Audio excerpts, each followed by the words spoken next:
Israel and the United States are reportedly negotiating a regional peace agreement that will include an end to the war in Gaza. This comes a week after the bodies of 3 more Israeli hostages were retrieved by the IDF. Meanwhile, as the arena shifts back from Iran, fighting intensifies throughout the Gaza Strip. Major airstrikes were reported as Hamas and Palestinian Islamic Jihad operatives ambushed IDF soldiers. More reports about violence surrounding the humanitarian distribution sites in Gaza continue to emerge, and in the West Bank an unusual escalation occurred as Israeli settlers attacked IDF soldiers. Molotov cocktails were reportedly thrown, and one of the settlers tried to carry out a car ramming attack targeting the IDF. I'm Alon Burstein. Let's dive in. On Sunday, June 22nd, the Israeli military retrieved the bodies of 3 more Israeli hostages who had been held in the Gaza Strip. The 3, Ofra Kedar, Shai Levinson, and Yonatan Smerno, had all been killed in the October 7th attack, and their bodies had been kidnapped back to the Gaza Strip and held by Hamas. Kedar, age 71, had been killed in the attack that occurred on Kibbutz Be'eri, and 21-year-old Smerno was killed at the Nova Music Festival. Levinson, in turn, was an IDF soldier who had been killed in the initial launching of the attack. Reportedly, he was killed right as the attack started. However, his death was not confirmed until the beginning of 2024. Now, because this operation happened on the same day as the U.S. attack on Iran, it received very little attention, and a lot of details, including where the bodies were located in the Gaza Strip, have not been published. The military did report that the information about their whereabouts was retrieved from investigations of Palestinians who had been arrested in Gaza, and in a moment of analysis I'll say that over the past 3 weeks several bodies of hostages have been retrieved from the areas of Rafah and Khan Yunis as a result of such intelligence, so it is somewhat likely that this operation took place in the southern parts of the Gaza Strip as well. However, again, at this point that is speculation. With this, there are currently 50 hostages who remain in the Gaza Strip. Of them, 20 are considered alive, 27 are confirmed dead, and the remaining 3 have been defined by the IDF as, quote, having grave concern for their lives. That is a code word that is typically indicative that there is substantial but inconclusive evidence that a hostage is dead. I will say that when the Israeli government talks about negotiating for hostages, it is already being pretty blunt about the fact that only 20 hostages are considered alive, and thus out of the 50, 20 are considered alive, but very likely 30 are in fact dead. Amidst this, over the past week there have been increasing reports about advances that are being made in the hostage and ceasefire negotiations between Israel and Hamas. As a reminder, negotiations between the sides had been advancing at the end of May, and were focused on what has been termed the quote-unquote Witkoff deal.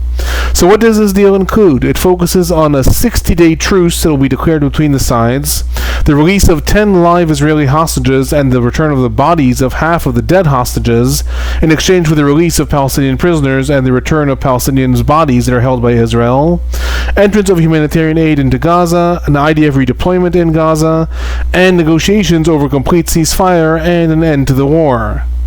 While the sides had been making advances in the negotiations at the end of May, the deal ended up coming to a stalemate surrounding disagreements over several things, among others the schedule of the hostage release, Hamas's demand that humanitarian aid be distributed by the United Nations agencies throughout Gaza, while Israel demanded that the Gaza Humanitarian Foundation be the one that distribute aid, and the extent of the IDF redeployment during the truce. The biggest obstacle, however, in the negotiations has been Hamas's consistent demand that the United States provide guarantees that the truce between the sides will be automatically extended until a complete ceasefire is reached, i.e., that there be no return to fighting once the deal commences. Israel, in turn, has demanded that the truce be limited to a 60-day period and that fighting be allowed to resume after that. The sides ended up at a stalemate at the beginning of June, and then all the negotiations broke down with the escalations with Iran. Rumors about advances in the Witkoff negotiations began surfacing this week on Tuesday, June 24th, when the Qatari Prime Minister Mohammed Athani stated that indirect talks between Israel and Hamas are going to recommence, and by Wednesday, U.S. President Trump also stated that substantial advances have been made in the negotiations. Hamas sources were also quoted in the Sharq al-Awsat as stating that intensive talks are taking place with the negotiating countries, and on June 26, Al-Ahbar, which is a Lebanese outlet, also reported that a new round of negotiations between Israel and Hamas will soon be announced. So, what do we know about these advances, and what are the sides negotiating currently? There are two different avenues that have been reported throughout the week. I'm going to try to make sense about what has been reported and where do things stand. First, the Saudi Asharq reported on June 28th that the main advance at the present time is an attempt that is being made by the U.S. Special Envoy to the region, Steve Witkoff, to reword the terms of the deal in a way that will grant Hamas an extra guarantee with regards to the extension of the ceasefire. According to that report in the Sharq al-Awsat, Witkoff proposed adding clauses that state, quote, "The ceasefire will continue as long as negotiations continue in good faith," end quote, in a way that is meant to give Hamas a guarantee that as long as negotiations continue about Phase 2 and an end to the war, then the sides will continue the truce. However, it was also reported in the Sharq al-Awsat that Hamas at this stage is rejecting that solution that was proposed by Witkoff, stating that this wording still allows Israel to declare at any point that negotiations are not being done in good faith, thus ending the truce and allowing a return to fighting. Nonetheless, the fact that such adjustments are being proposed is to some extent an indication that the sides are trying to figure out a framework for a breakthrough that will allow negotiations to resume. Therefore, despite the fact that that report about what the advances is also states that the sides are rejecting it, it is very likely that we are going to see the teams getting together to try to see if some breakthrough can be achieved in order to start working on those other facets that have led the sides to break down in the past. A second avenue of advances, however, relates to a much larger regional peace agreement, which has reportedly been discussed between U.S. President Trump and Israeli Prime Minister Netanyahu. Rumors about this began surfacing on June 25th when Steve Witkoff stated that he believes more countries will be joining the Abraham Accords soon. I remind everyone that the Abraham Accords are the normalization agreements between Israel and several different Arab countries. And on June 26th, the Israeli newspaper Israel-Hayom published an extensive report on those discussions between Netanyahu and Trump. According to the report, the peace agreement, which I will say at this point may be better to be called as a vision of the two leaders rather than an actual agreement, relates to the fact that the war in Gaza will end within the next 2 weeks, and 4 Arab countries will take responsibility for the Gaza Strip, concurrent with Hamas leadership being exiled and the release of all remaining hostages. The agreement also envisions a number of countries that will absorb Palestinians who want to emigrate from Gaza. Again, that relates to Trump's vision of Palestinians leaving Gaza and Gaza becoming, quote, the Riviera of the Middle East. Most importantly, the Abraham Accords will be expanded as part of this vision to include normalization between Israel and Syria, Saudi Arabia, and possibly other countries, in exchange for Israel expressing a willingness for a future resolution of the Israeli-Palestinian conflict under the idea of a two-state solution and conditioned upon reforms in the Palestinian Authority. In turn, the United States will recognize a certain Israeli annexation of the West Bank, although no information was given as to what this may include at this point. Now, the reason that I say that this is more of a vision of Trump and Netanyahu rather than an actual plan is, among others, even if Syria and Saudi Arabia could be convinced to go along with the normalization talks with Israel, even though Israel does not commit to a Palestinian state, the report does not mention any involvement of a Palestinian actor, whether Hamas or the Palestinian Authority, in any of the negotiations.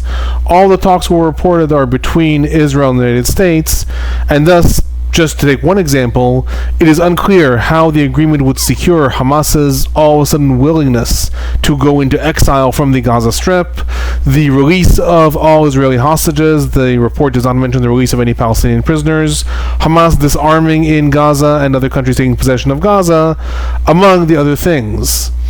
Thus, while this may be more of just a grand vision of the two leaders, the reason I bring it in, however, is that it is very likely that negotiations about the Witkoff deal are going to start up again in the coming days or weeks, and it is also very likely that we're suddenly going to hear both U.S. President Trump and Israeli Prime Minister Netanyahu linking any advances that are made in the negotiations to a possible larger regional deal.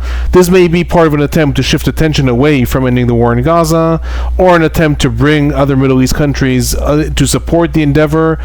What is for sure is that the ongoing negotiations right now are going to more likely focus on the more limited Witkoff deal, but we are possibly going to hear about this larger Middle East vision. Obviously, it remains to be seen. I'll report more about this if more reports come in the coming days.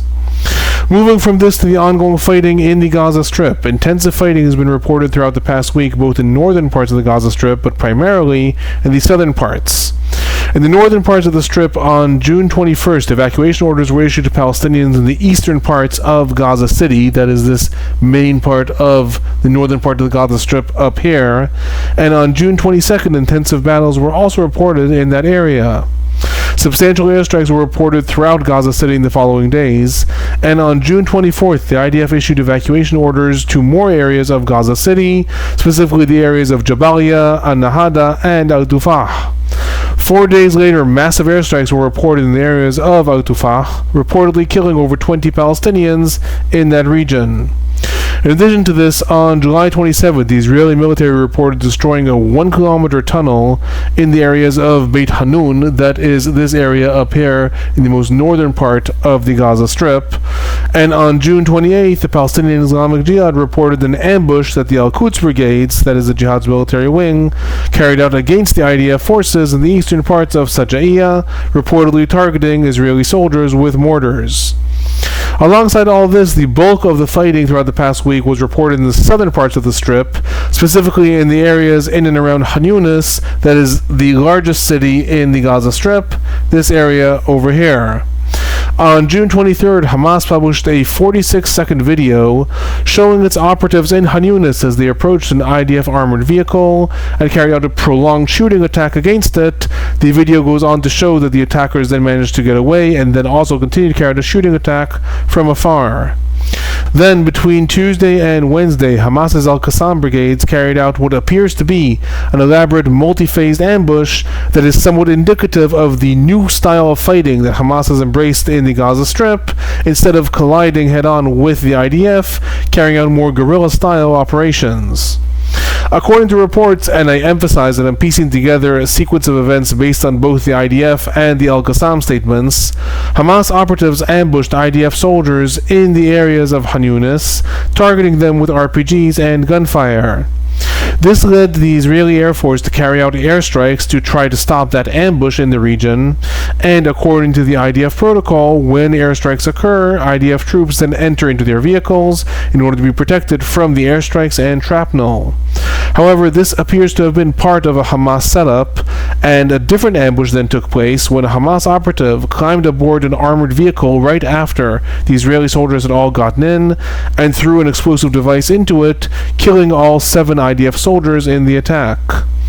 The Al-Qassam brigades claimed responsibility for this multi-phased ambush, and on June 28th, just hours before I recorded this, reports came in that the IDF had assassinated Mossab al-Riban, who reportedly was the operative who threw that explosive device into the IDF vehicle.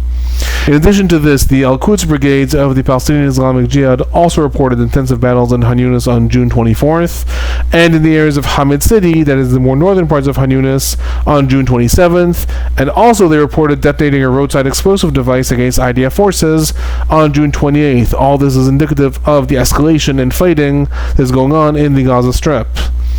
Alongside all this, other reports from the Gaza Strip include a rocket that was fired from the central Gaza, targeting the southern areas of Israel on June 27th, and the IDF also reported assassinating Hakim Muhammad Isa, who is a top commander in the Al-Qassam brigade throughout the week. In addition to this, an important update from Gaza also relates to reported infighting that is happening between Hamas and other Palestinian clans and militias in the Gaza Strip. Between June 24th and June 26th, sporadic gun battles were reported between Hamas's Sahim operatives, those are the operatives that are in charge now of internal security in Gaza, and the Barbach clan in the Nasser hospital in the areas of Khan Yunis. And on June 28th, the Abu Shabab militia published a statement saying that it had attacked Hamas operatives in the Nasser hospital and has taken several Sahim operatives for questioning. I'm not going to go into detail here, however, I will remind everyone that the Palestinian Abu Shabab militia is the one that is being armed and funded by the IDF. If anyone wants any more information about them, you can check out the video in the first link below, where I dedicated an entire summary to the funding and arming of that Palestinian militia. Amidst all of these escalations regarding casualties, the IDF reported that 7 IDF soldiers were killed in the Gaza Strip in the past week, bringing the total number of IDF soldiers killed in the Gaza Strip since the invasion began to 435. 2,743 IDF soldiers have been injured in the Gaza Strip since the invasion began. In turn, the Palestinian Health Ministry in the Gaza Strip is reporting that 423 Palestinians were killed in the Gaza Strip in the past week, bringing the total number of Palestinians killed in the Gaza Strip since the war began to 56,331. 133,054 Palestinians are reported injured in the Gaza Strip since the war began. Before I conclude, there are 2 more issues I'm going to talk about that is worth keeping an eye on and their development in the coming week. First, with regards to the humanitarian situation in Gaza, while the Gaza Humanitarian Foundation has been operating its food distribution sites in central and southern Gaza, specifically in the areas of the Netzarim corridor here, there's 1 distribution site, and there are 3 distribution sites in this area between Han Yunis and Rafah. Humanitarian aid trucks are still distributing aid in the northern parts of the Gaza Strip, i.e., while in the central and southern parts the only aid is going through these distribution sites, in the northern parts of the Strip, aid trucks are still coming in. Over the past days, however, there have been increasing reports of armed operatives that have taken over convoys of over 150 aid trucks that came into the Gaza Strip, and on June 26th, a video was disseminated showing trucks that have been taken over by such armed militants. Palestinian sources in Gaza reported that the militants that took over those aid trucks are local activists who are escorting the aid trucks to the distribution sites. However, in Israel, there was a big uproar at showing again militants that are taking over aid trucks coming into the Gaza Strip, and the government blamed Hamas for taking over the humanitarian aid and stealing it instead of it getting to the civilians in northern Gaza. As a result, between June 26th and June 27th, the Israeli government ordered the IDF to block the entrance of all humanitarian aid that comes into northern parts of the Gaza Strip, pending the military devising a plan to stop Hamas from taking over the aid. This leaves the distribution sites of the Gaza Humanitarian Foundation as the only areas that are distributing food in the Gaza Strip right now, in addition to the fact that those distribution sites are only located in the central and southern parts of the Strip.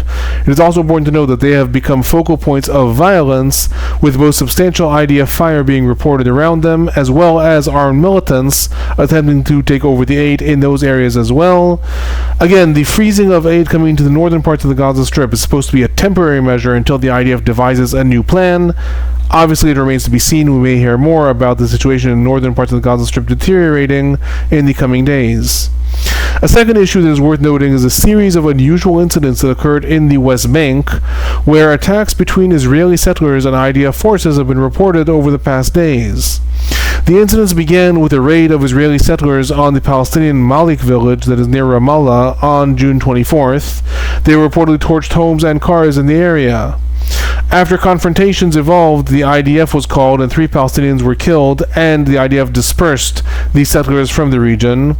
Days later, however, several dozen settlers from the same nearby settlements arrived at a closed military zone near the Malik village, where an outpost they had established previously had been evacuated by the IDF.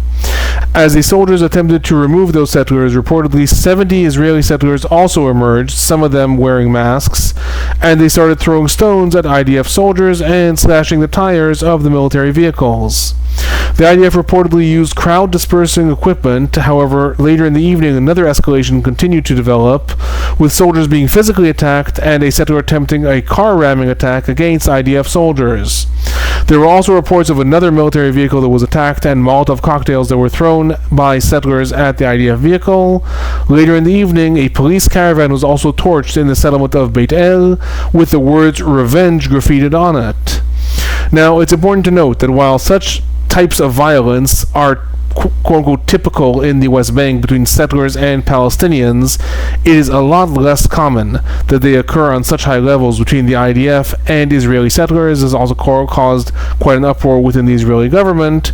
It is also noteworthy because while this may cause a stir within Israel, typically, when there are such clashes between settlers and the Israeli military, they end up leading into increased settler raids that happen on Palestinian villages in what is called within the settler community price tags. Those are attacks against Palestinians in revenge for activity of the IDF.